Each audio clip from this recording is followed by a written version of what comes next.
Yo, what's up, guys? This is Technical Tim here, and this is a UFC Off week, and I'm going to talk about a little betting tip and the use of fightmetric and how you need to.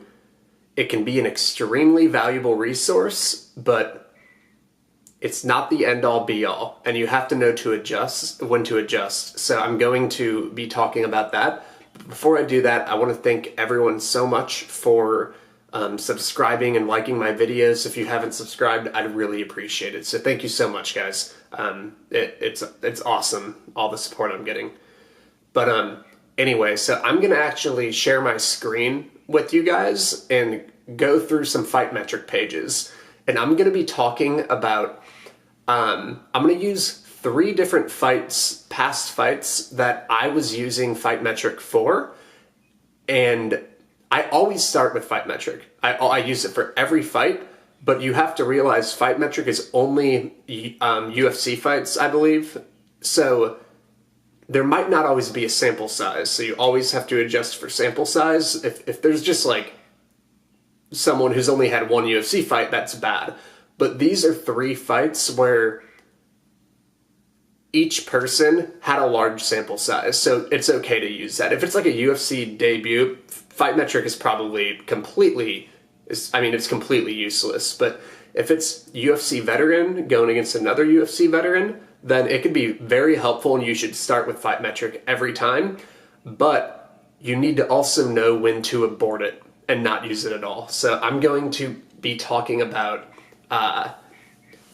3 different fights, because they're kind of 3 different categories of fights. The first one is Max Holloway and Brian Ortega, and this one, the fightmetric was extremely useful and pretty much did all the work for you, and you didn't even have to really tape. I mean, you still want to tape every fight no matter what if you want to win, but you didn't really need to tape. It just kind of, the tape just kind of confirmed fightmetric, to be honest. But the reason why, this is kind of a pure fightmetric fight, where fightmetric is really, really helpful, and it's usually very helpful in striking only fights. That's whenever fightmetric can be really good, and you kind of knew Max and Ortega was going to be a pure striking fight. The other one is going to be a mix of fightmetric, and this was Kamaru Usman and Tyron Woodley. So this was a thing where fightmetric was extremely useful, but at the same time, you had to also go by raw tape as well and kind of see what everything meant together. So it was a blend of fightmetric that was helpful, plus just being able to see things on tape.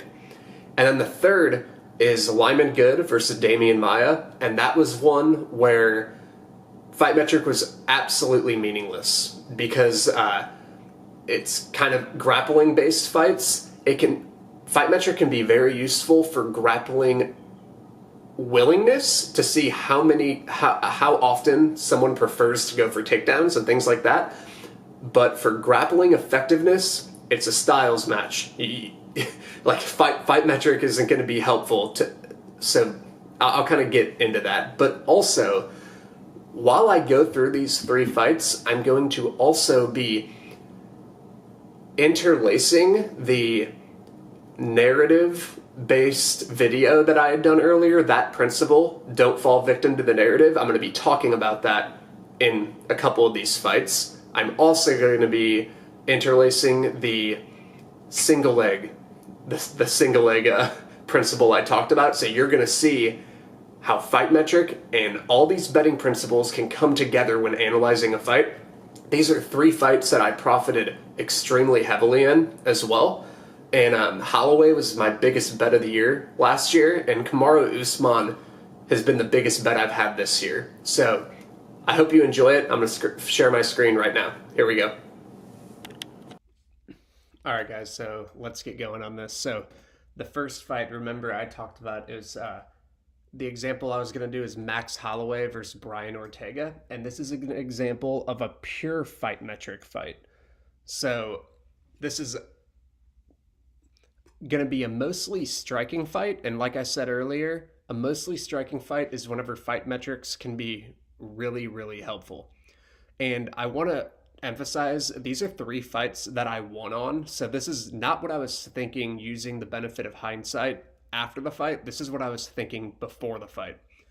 So here we go. Here we go. So immediately, I kind of figured, first of all, before I kind of to figure out that a fight's going to be a pure striking fight, you still have to kind of have skill to recognize that. And I figured this would be a pure striking fight because Holloway is pretty tough to take down, and Ortega, even though he has a good, ground game for the most part, he never really showed much offensive wrestling. So I figured Holloway would keep this standing, and Ortega doesn't always force the issue on takedowns. So I figured he'd be willing to strike too. So I figured this was a pure striking match, and this is when a pure fight metric type of fight like this can really be helpful.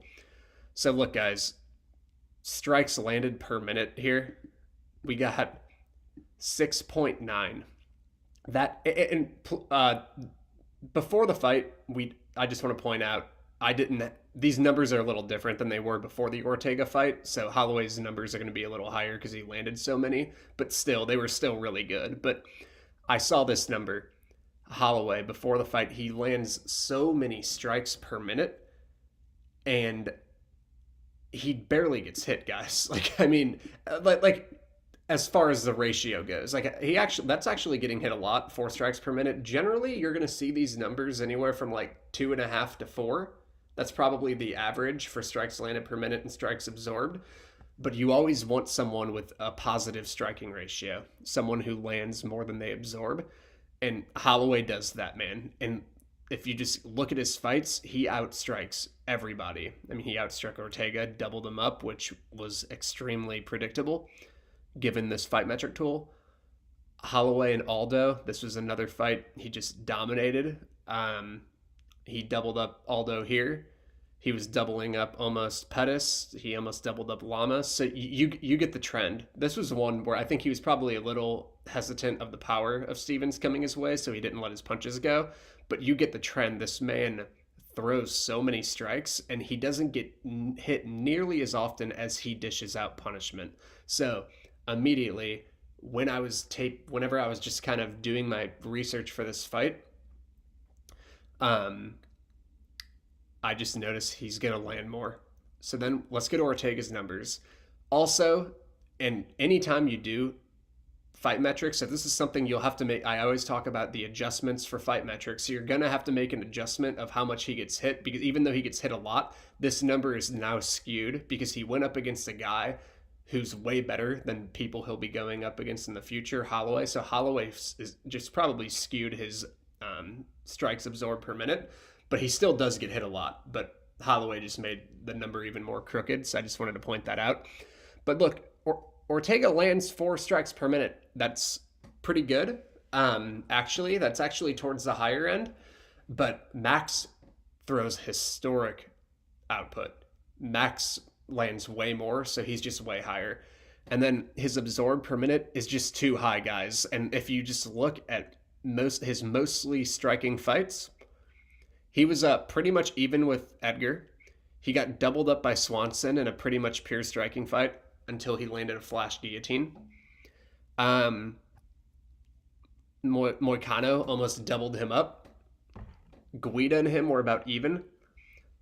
He's about even here. He got doubled up by Brandao. So if you just see, like, he's pretty much on par with just some, like, mediocre, not even very good strikers in Tavares and Guida. An adjustment you have to make here is a lot of this was on the ground, so this isn't very analogous. So you always have to make adjustments with fight metrics, but generally this can be really helpful for you, especially in a fight like this. But he doesn't land more than other people land on him, and now he's going against the ultimate output guy, so it's very obvious he's going to get outstruck here. So if you were, before this fight, if you were to play Ortega, do not play him by his money line, because that means you're also essentially thinking he has a chance for a decision too, and he doesn't. Plays inside the distance line if you want to play him, but even that isn't smart because Holloway has an amazing chin, and Holloway is schooled on the floor, and I didn't think another just random submission would happen here. So the odds were absolutely ridiculous on this fight. I max bet Holloway. I got him all the way from minus 125, and I threw more on him when he became the underdog at around plus 115. And this is a fight that is one of the most lopsided lines I've ever seen. And this is not in hindsight. It was before the fight, and I knew it by using this tool of fightmetric. Fightmetric doesn't tell everything, though. You still want to take this fight and see if Holloway maybe has tendencies of defensive, striking abilities that Ortega could maybe exploit, but I didn't really see that on tape, and I figured this was a numbers game, and that's exactly what it ended up being. Holloway absolutely torched him. So that's my example of a pure fightmetric fight, and where fightmetric is very helpful. Now I'm going to go on to a mix of fightmetric type of fight, and that is Kamaru Usman versus Tyron Woodley. And this is one where fightmetric is helpful, but you still need to tape pretty decently here to kind of help you make a good pick. So Usman's the biggest bet I've had this year, and look again, guys, he has really good strikes to landed per minute. 4.2 is very solid. It's not Holloway level, but that's very good. He doesn't get hit all that often, so he has a great striking ratio, so that's fantastic. He also goes for a lot of takedowns, and fightmetric is not good for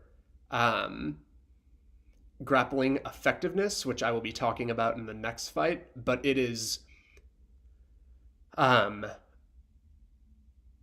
it's really good for grappling willingness. So obviously Usman's going to be going for takedowns, because this is just the takedowns he averages, almost 4 per 15 minutes.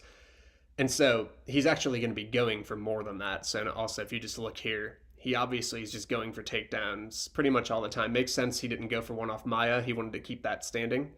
So yeah, so a lot of output here, right? A lot of busyness for Usman. He lands a lot. He doesn't get hit much, and he goes for a lot of takedowns. So that means he's going to have a lot of output, and he's a round winner. He's going to be always trying to put up offense, okay? So that's where fightmetric was helpful here. He throws a lot and just does a lot of offense. So now if we go to Tyron Woodley doesn't...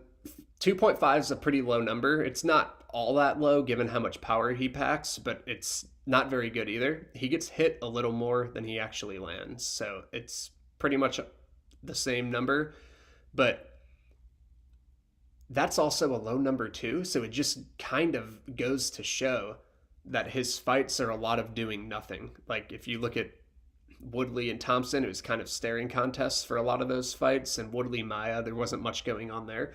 So it goes to show that he isn't forced to work a lot, right? And he doesn't throw that many shots. Also, and I'm not using this for grappling effectiveness, I'm talking about grappling willingness. He only shoots 1.1 takedown. He only lands 1 takedown per 15 minutes. And remember, if we go back to Usman, a lot more, where Woodley's not there. So it just goes to show the fightmetric helpful was very useful here in a way, because it just showed there wasn't much offense that Woodley does, and Usman does a lot more, okay?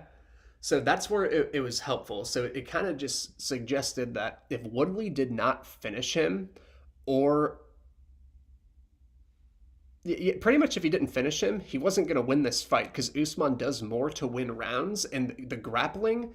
he's not really... Woodley, he can wrestle a little bit, but he's not one to just lay on you for 25 minutes, because he usually gets tired if he does that. So, but like I said, I used fightmetric for this fight, but then I also had to use some deep tape, and I noticed how Woodley gets taken down off multi-directional takedown attempts, and he tends to get tired if you make him work.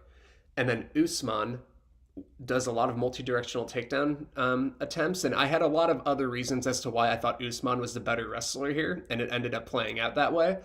And I also thought Woodley's chances for a KO were low because of 2 reasons. Usman will push you up against the cage immediately, and Woodley, that's just a safe zone for Usman early to kind of wear Woodley down without having to exchange with him, even if he doesn't get a takedown. So that's kind of why I didn't think he was going to get knocked out. And also, Woodley tends to struggle with orthodox fighters. I've talked about that before.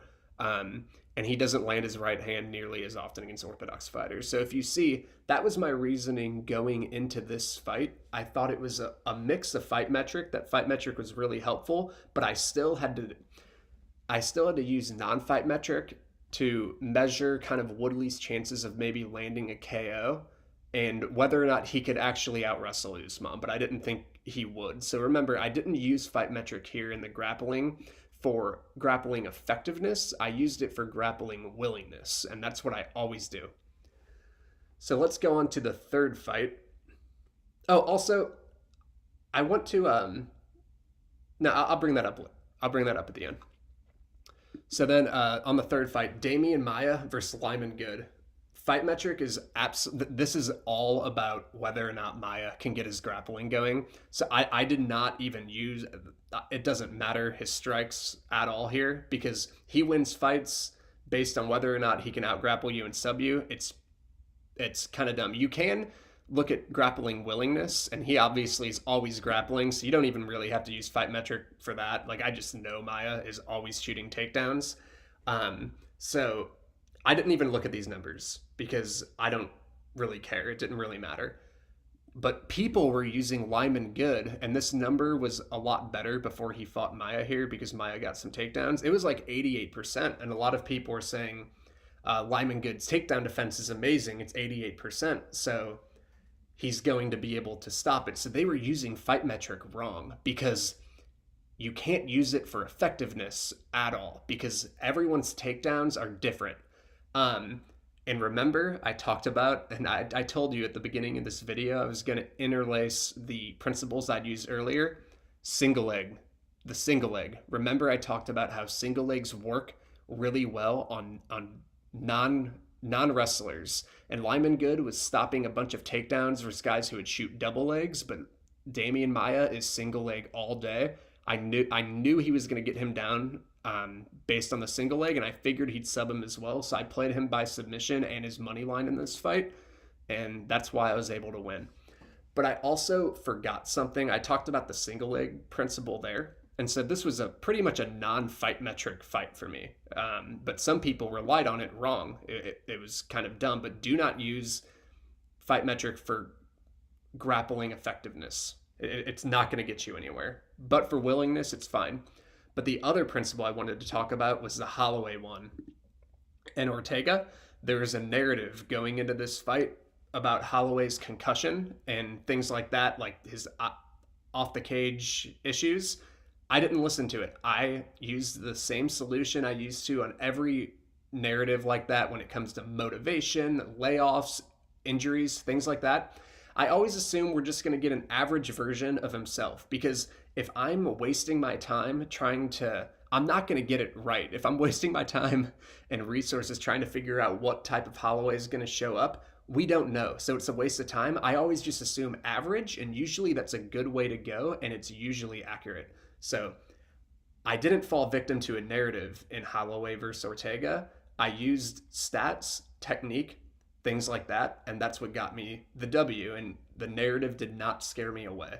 So thank you so much for listening, and yeah, that's all I have. I hope this was really helpful. Please subscribe to the channel if you haven't already, and if you have any questions about fight metric, just comment below. Thank you so much. Bye.